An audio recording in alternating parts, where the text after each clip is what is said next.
kur ekrani u zbraz nga dia dhe u mbush me zhurmë.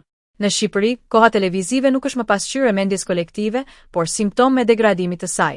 Sot, ekrani nuk u përket më të diturve, të mençurve, mësuesve, profesorëve, akademikëve, dekanëve, as figurave fetare që historikisht kanë pasur rol edukues dhe moral në shoqëri. Nuk u jepet hapësirë dietarëve, por analfabetëve me zë të lartë. Nuk dëgjohen mendjet që ndërtojnë, por fytyrat që provokojnë.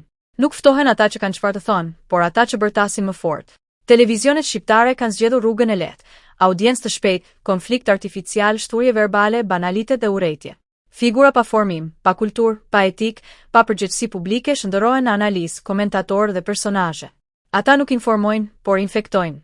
Nuk debatojnë, por përçajnë. Nuk edukojnë, por normalizojnë padijen dhe agresivitetin si standard komunikimi. Kjo nuk ka qenë gjithmonë kështu. Dikur, televizioni shqiptar me gjithë kufizimet e kohës kishte një mision edukues. Programet e mëngjesit nisnin me kukulla, filma vizatimor dhe përmbajtje të përshtatshme për fëmijët, para se ata të shkonin në shkollë. Ishte një ritual i heshtur edukimi. Më pas vinin dokumentar, emisione kulturore, shkencore, historike, letrare.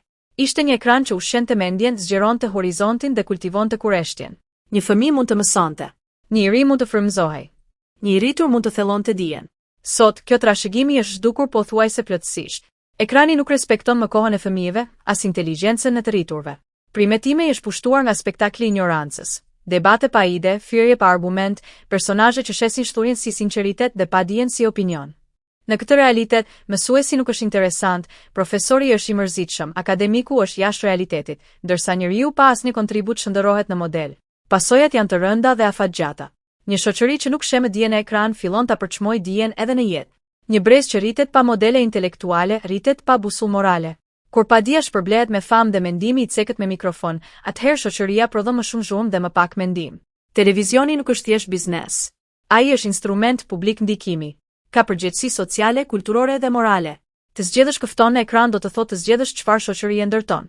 Nëse vazhdojnë t'u japim kohë televizive ignorantëve dhe t'u mohojnë dietarëve, nuk duhet të habitemi pse Shqipëria prodhon më shumë errësirë se dritë, më shumë urrejtje se mendim, më shumë zhurmë se dije. Ekrani është pasqyra jonë. Dhe sot, ajo pasqyrë po na tregon një pamje shqetësuese.